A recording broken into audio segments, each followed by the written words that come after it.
Hello everyone. और आप सब कैसे हो? आई होप आप सभी बहुत अच्छे होंगे।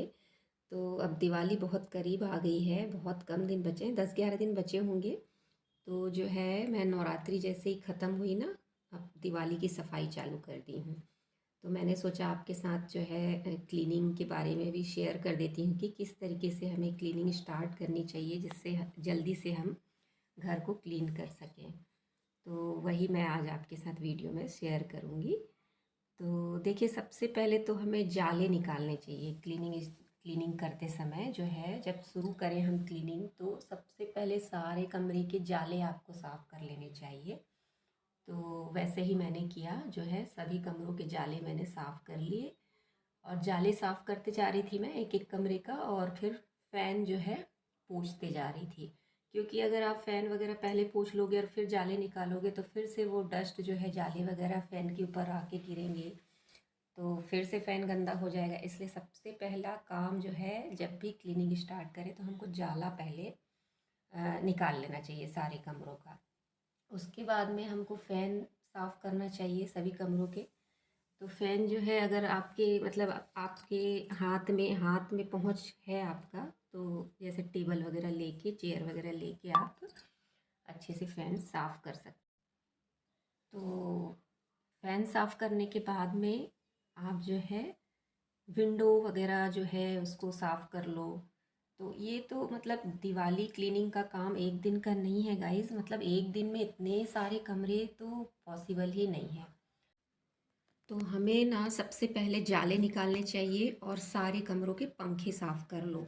तो एक दिन में आप इतना ही काम करो। यदि मेड नहीं है आपके पास, मेरे पास तो मेड नहीं है, मुझे खाना वाना सब खुद ही बनाना पड़ता है। झाड़ू पोछा वगैरह सब मैं खुद ही करती हूँ, तो उस हिसाब से मैं मैनेज करके थोड़े थोड़े से काम साफ़ सफाई वाले निपटाती हूँ। तो देखिए, मैंने जो है ना, और एक एक कमरे को मैं करते चली गई। तो ये जो है ऊपर का जो है, मेरे अलमारी में जो ऊपर का सामान था उसे भी मैंने फिर नीचे रख लिया था। जाले निकालने थे तो अलमारी में भी तो जाले हो जाते हैं ना, ऊपर खुला है तो वहाँ का भी मैंने झाड़ दिया था। और वो जो प्लास्टिक सीट जो मैंने बिछाई थी वो सारे सब मैंने अलग कर दिए थे हर अलमारी के ऊपर का। और जैसे अपने फ्रिज के ऊपर हो गया, और आपकी लोहे की अलमारी हो गई, वो सब के ऊपर का आप प्लास्टिक कवर हटाते चले जाओ, तो फिर जल्दी से क्लीनिंग हो जाता है। तो देखिए, उसके बाद मैं आ गई थी क्लीनिंग करते करते। ये जो है मंदिर वाला जो है ना, ये मेरा डिवाइडर है, तो रूम डिवाइडर, उसको भी मैंने साफ़ कर लिया था सूखे कपड़े से। फिर साथ साथ आप कमरे के जो जाले निकालने के बाद आप अपने फ़ोटो वगैरह जो भी फ्रेम आपने लगाए हैं वॉल में, वो सबको भी आप क्लीन कर लो। और अलमारी वगैरह को भी हो सके तो आप पोंछ लो एक बार, फिर भले ही दोबारा से और पोंछ लो, पर रफली एक बार अलमारी को भी आप साफ़ कर लो प्लास्टिक कवर निकालने के बाद। तो इसी तरीके से जो है ना, आप करेंगे तो आपका जो है क्लीनिंग का काम जल्दी होगा। तो मैंने भी इसी तरीके से सारे कमरों का पहले मैंने इतना सफाई का काम कर लिया। मैं आपको 2-3 दिन का मिक्स करके दिखाऊंगी कि मैंने कैसे क्लीनिंग की। और क्लीनिंग तो अभी भी मेरी चालू है, पर मैं आपको 2-3 दिन का बता रही हूँ। तो ये जो है ना, ये जो मेन जो गंदा वाला काम होता है, जो ये वाला काम आपका क्लीन हो जाएगा तो फिर आप जो है धीरे धीरे खाना बनाते बनाते और भी काम को कर सकते हैं, धोने धाने का। तो देखिए, हर कमरे का वही पंखा पोंछते जा रही थी, जाले निकालते जा रही थी। उसके बाद फिर मैं सबको क्लीन करते जा रही थी। जो भी वॉल में आपके जो भी टंगे होते हैं या अलमारी है, तो आप जाले निकालने के बाद उनको सब सूखे कपड़े से पोंछते जाओ। तो मेरे यहाँ भी 5-6 कमरे हैं, तो 5-6 कमरे के पंखे और हर जगह का जाला, मतलब बहुत समय लग गया था गाइज़ मुझे।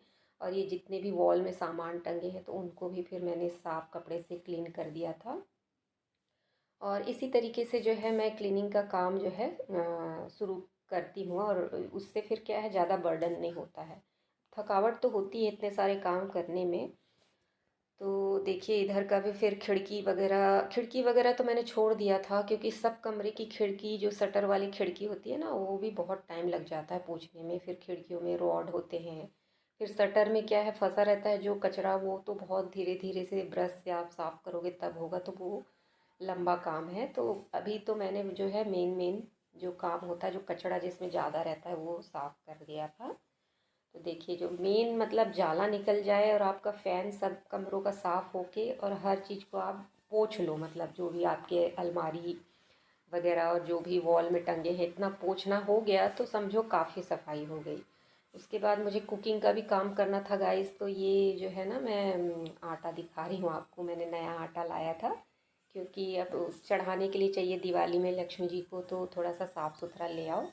ये देखिए मैं आपको क्लीनिंग का इधर भी दिखा रही हूँ। ये जो किचन का काम, जो डब्बे रखे हैं ना, यहाँ पे देखिए कितना गंदा हो गया है। तो ये देखिए ये बर्तन का रेक, ये मैं आज नहीं क्लीन करूँगी, दिखा रही हूँ। ये मुझे क्लीन करना है, फ्रिज साफ़ करना है। अब एक दिन में क्या क्या साफ़ कर पाओगे आप? पर्दे वगैरह निकाल के वॉश करने हैं, बेडशीट्स वगैरह धोने हैं, तो वो एक दिन में तो बिल्कुल पॉसिबल नहीं है। आप एक एक दिन करके धीरे धीरे करके सफाई करना, तब जाके अच्छे से आपका घर क्लीन होगा। अब आप जल्दी जल्दी करेंगे तो अच्छे से सफाई भी नहीं करेंगे, बस काम निपटा देंगे। तो इसलिए तो ये ना मैं दूसरे दिन का दिखा रही थी। दूसरे दिन, उस दिन तो मैंने उतनी क्लीनिंग करी जो पहले आपको दिखाया वो एक दिन पहले का है। फिर ये दूसरे दिन मैं सुबह सुबह जो है ज़्यादा कुछ क्लीन नहीं करी। मैं सबसे पहले ना लड्डू बनाना था मुझे, तो लड्डू बनाने के लिए वही तैयारी कर रही थी। तो आटे और गोंद का जो लड्डू रहता है ना, वो बना के रख दूँ मैंने सोचा, क्योंकि ये लड्डू क्या है बहुत समय तक चल जाते हैं। अभी 10-11 दिन बचे हैं, तो पहले से अब बनाना भी शुरू करना है, सफाई भी चाहिए, तो फिर ये क्या है ज़्यादा दिन तक चल जाते हैं। तो मैंने वही मखाने वगैरह, ड्राई फ्रूट्स वगैरह जो थे वो मैंने भून भान के और आटे वगैरह को भून के, ये गोंद मेरे थोड़े से ना मैंने धूप में रख दिया तो पता नहीं चिपक गए थे, तो फिर भी मैंने उसको कोशिश की कि यूज़ में आ जाए। फिर तलने के बाद ना वो चिपक गए थे, तो फिर वो जितना हो सका पिस सका मैं उतने को ही बनाई हूँ, बाकी अलग कर दी मैंने। तो देखिए इस तरीके से जो है ना आप दिवाली के क्लीनिंग के साथ साथ कुकिंग भी कर लीजिए कुछ कुछ। जैसे एक दिन आपने क्लीन कर लिया, तो ये अब मॉर्निंग में मैं सीधा नहा के जल्दी से पहले आटे का लड्डू की तैयारी कर रही हूँ। अब आटे के लड्डू का बस भूनने में भी बहुत समय लग जाता है। आप आटा भूनोगे, आप मखाने भूनोगे, ड्राई फ्रूट्स भूनोगे, गोंद है, वो सबको आप घी में सबको भूनने में बहुत समय हो गया था मुझे। तो ये सब करके तो मैंने बस भून के रख दिया, लड्डू मैंने नहीं बांधे थे। उसके बाद खाना बनाने की तैयारी करनी थी गाइस, तो खाना भी तो बनाना है, हर चीज़ टाइम से देखना है, तो एक दिन में संभव नहीं है। तो मैंने क्या किया, भून के सारी चीज़ें जो है मिला के अलग से एक बर्तन में रख दी। उसके बाद मैं लड्डू जो है दूसरे दिन, इसके दूसरे दिन बनाया था मैंने लड्डू। इधर मैंने चाय वाय भी चढ़ाई थी, बीच में चाय चाय भी चाहिए कि काम करने की ताकत बनी रहे। तो देखिए ये सारा चीज़ मैं जो भून ली थी ना घी में, उसको सबको मिक्सर ग्राइंडर वगैरह में पीस के आटे के साथ मैंने मिक्स कर दिया था, और फिर एक बर्तन में भर के ढक के मैंने रख दिया था उसको। मैं मतलब बना नहीं पाई थी लड्डू।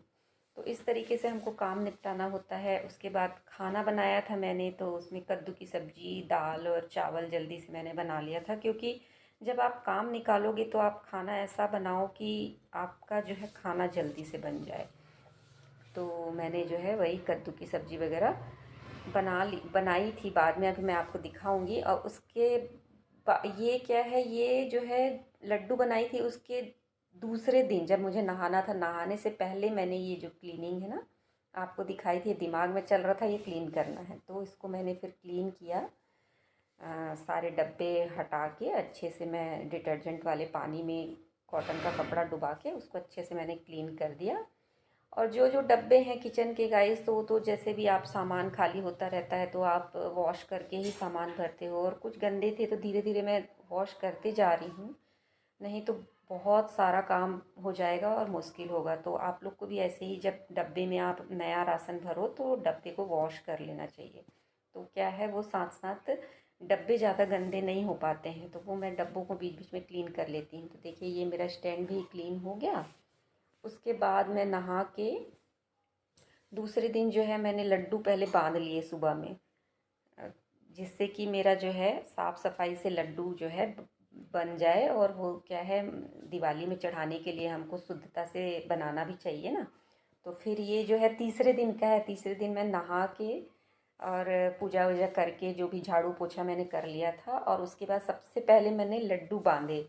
तो मुझे घी थोड़ा कम लग रहा था ना आटे में, तो फिर मैंने और घी डाल के थोड़ा सा आटा को और भून लिया था। मुझे ऐसा लग रहा था कम आटा भुना हुआ है, तो फिर घी डाल के आटे को मैंने और भूना। और उसके बाद फिर मैंने जो है सबसे पहले तो लड्डू बांध लिए। तो इस तरीके से जो है ना हमको काम जो है जल्दी हो इस तरीके से जो है निपटाना चाहिए। अब आप सोचेंगे कि एक दिन में ही मैं पूरा क्लीनिंग का काम कर लूँ, तो बिल्कुल भी नहीं हो सकेगा। ऐसे थोड़े थोड़े काम आपको करते रहने पड़ेंगे। तो ये 3 दिन की वीडियो है, 3 दिन में मैंने इतने काम निपटा लिए हैं। तो जो भी गंदगी वाला काम है, जो जाले गर्दे वगैरह दीवारों में रहते हैं ना, वो सब हट गया है। तो काफ़ी आराम हो गया है। अब क्या है, अब नहा के भी आप साफ़ करोगे तो उतने गंदे नहीं होंगे। मतलब आपको बस पोंछना है हर चीज़, खिड़की दरवाजे। पर हाँ, कोशिश करो आप नहाने से पहले करके फिर नहाओ तो ज़्यादा अच्छा रहता। फिर देखिए मैंने ना ये लड्डू बांधना शुरू किया। अब लड्डू बांधने में भी मुझे बहुत समय लग गया गाइस, कम से कम मतलब आधा पौन घंटा मुझे लग गया इतना जो है लड्डू बांधने में। और बने होंगे 25-30 लड्डू जैसे, ज़्यादा तो नहीं बने पर फिर भी बहुत समय लग गया लड्डू बनाते बनाते। और लड्डू कम से कम, चलो मेरे लड्डू भी बन गए काम के साथ साथ में। और उसके बाद में फिर मैंने खाना बनाया। खाना तो बनाना ही है, चाहे कितने भी काम कर लो आपको, और टाइम से बनाना है। दोपहर का खाना था, मतलब 2 बजे तक आपको खाना बनाना ही है। तो फिर वैसा मैनेज कीजिए कि आप खाना भी जो है सिंपल सादा, जैसा भी जो जल्दी बन जाए उस टाइप का जो है खाना बना लो तो ज़्यादा अच्छा है। तो देखिए वह इतने सारे काम जो है, अकेले रहो तो बहुत ज़्यादा ही काम हो जाता है। कोई भी हेल्प करने वाला नहीं है, कोई हेल्पर नहीं है। जो करना है आपको ही करना है। तो मतलब आप अपने तबीयत का भी ध्यान रखें, इतना ही काम करें जितना आपकी बॉडी जो है आपको काम करने की इजाज़त दे। मीन्स ज़्यादा एकदम हैवी काम करके आप बीमार हो जाओगे तो आपका जो फेस्टिवल है वो भी ख़राब होगा, और आप भी बीमार हो जाओगे तो काम भी नहीं होगा, और टेंशन अलग हो जाएगी आपको। इसलिए बहुत धीरे धीरे से और काम बहुत पहले से शुरू कर लेना चाहिए हमको। तो उससे हमको ज़्यादा बर्डन भी नहीं होता है, और धीरे धीरे सफाई हो ही जाती है। मतलब आप 12-15 दिन पहले से, थोड़ा 12 दिन पहले से सफाई को चालू कर दो तो धीरे धीरे धीरे करके आप जो है आप अच्छे से पूरे कमरों को क्लीन कर लोगे। अब दिवाली एक ऐसा फेस्टिवल है ना कि बहुत अच्छे से कोने कोने को हमको चमकाना पड़ता है, तभी तो माँ लक्ष्मी हमारे घर में आएंगी ना। तो जो है माता लक्ष्मी के स्वागत के लिए हमको इतनी मेहनत तो ज़रूर करनी चाहिए। और साल में एक बार ये जो है लक्ष्मी पूजा के चलते ही दिवाली में हम लोग साफ़ सफाई कर पाते हैं। अगर ये फेस्टिवल ना हो तो घर हमारा गंदा ही पड़ा रहे।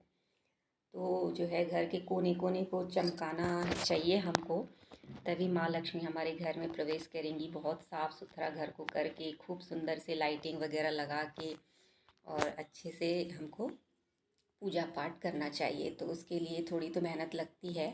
तो बस वैसे धीरे धीरे आप जो है करेंगे तो सब हो जाएगा। अब एकदम हड़बड़ी में नहीं करना चाहिए, कहने मतलब आप थोड़ा 10-12 दिन का समय लेकर सफाई का काम शुरू करो। तो देखिए बातों बातों में खाना भी बन गया मेरा। तो खाना भी बना लिया मैंने। तो इसी तरीके से खाना भी बनाते जाइए आप, टाइम को थोड़ा सा सेट करके। और फिर बीच में जो है आप थोड़ा बहुत जो है एक आध कुछ चीज़ निकाल लीजिए जिसको क्लीनिंग करना है। उस तरीके से आप क्लीन करिए। जैसे खाना बनाते समय आप बस खाना बनाया आपने, और एक आध कुछ जैसे बर्तन की रेख धो लिया आपने, या कुछ एक दो पर्दे ही वॉश कर लिए। अब ये पर्दे मैंने भिगाए, फिर मुझे पर्दे भी भिगाने थे ये, और दूसरे चौथे दिन जो है मैंने ये सब काम किया। तो पर्दे ये वाले क्या है, रिंग वाले पर्दे होते हैं ना, और नेट के होते हैं, तो मैं मशीन में नहीं घुमाती हूँ। तो ये मैंने हाथ से ही वॉश किए थे। और मेरा जो लिविंग रूम का जो कर्टन है उसमें भी इसी तरीके से रिंग लगा हुआ है, तो उसको भी मैं हाथ से वॉश करती हूँ। वैसे मशीन में भी वॉश कर देती हूँ, पर उसमें फिर वो कपड़ा लगा के बांध के तो उतना करते करते तो टाइम ही हो जाए, तो मैंने सोचा हाथ से ही कर लो। और मैंने अपना बर्तन वाला जो स्टील का बर्तन का रेक है उसको भी धो लिया। तो देखिए मेरी मतलब आधे से ज़्यादा काम तो हो चुका है, पर फिर भी अभी बहुत सारी क्लीनिंग बची है। तो आप लोग भी इसी तरीके से जो है क्लीनिंग करिएगा। और आपको अगर मेरे क्लीनिंग का आइडिया अच्छा लग रहा हो तो वीडियो को आप अपने फैमिली फ्रेंड्स के साथ में शेयर कर देना। और वीडियो पसंद आए तो वीडियो को लाइक कर देना। देखिए लड्डू बन गए हैं मेरे, और मैंने डब्बे में भर के एक एक डब्बा को मैंने भगवान के लिए अलग से रख दिया है। और देखिए मेरी शॉपिंग भी चालू है, कुकिंग भी चालू है, और सफाई भी चालू है। तो आप लोग कैसे कर रहे हो दिवाली की जो है तैयारियां, आप लोग कमेंट सेक्शन में लिख के बताना। और आप लोगों को जो है ये वाला जो शॉपिंग का ये जो दिखा रही ना, इसका अलग से वीडियो गया है गाइस, आप लोग देख लेना जो है। जो है रिव्यू वाला जो है मेरा अलग से वीडियो जाता है, उसको आप लोग देखा करो। और मेरे वीडियो को ज़्यादा से ज़्यादा सब्सक्राइब करो, लाइक करो, शेयर करो। और ये वाला ब्लाउज़ मैंने मीशो से ख़रीदा है, तो मीशो वाला जो शॉपिंग हॉल है ना, वो अभी मैंने डाला है, देख लेना आप लोग। अगर आप लोग को भी कुछ ब्लाउज़ वगैरह परचेज़ करना है तो आप लोग कर लेना। बहुत अच्छे अच्छे ब्लाउजेस मिल रहे हैं गाइज़ मीशो में। और आप लोग को ज्वेलरी वगैरह, जैसे दिवाली में तो खूब सज सवर के पूजा करनी चाहिए कहते हैं ना, तो भर भर के शॉपिंग भी करो। तो मैंने मीशो से बहुत कुछ ऑर्डर किया है, घर डेकोरेट करने के भी सामान में, उसका भी वीडियो आने वाला है। अभी सामान रिसीव नहीं हुआ है मुझे, तो ये जो जो रिसीव है ना, हुए हैं ना, उनके सबके वीडियो चले गए हैं, आप लोग भी देखना। और कमेंट सेक्शन में बताना कि आप लोग को वीडियो कैसी लगी। तो देखिए ये वाला हार भी बहुत ज़्यादा सुंदर लगा था मुझे। तो ये 1 ग्राम गोल्ड का बहुत चल रहा है अभी, तो आप लोग को वीडियो देखना, आप लोग लिंक वगैरह मैं उसमें दे दी हूँ, आप लोग को पसंद आए तो ख़रीद लेना। और फिर से मिलेंगे एक नए कंटेंट के साथ, नए वीडियो में। तब तक के लिए आप लोग अपना खूब ध्यान रखिए, और दिवाली फेस्टिवल्स के लिए खूब सारी शॉपिंग करिए और सफाई करिए, खूब सारी कुकिंग करिए। तो फिर मिलेंगे guys. Okay, bye bye, love you guys.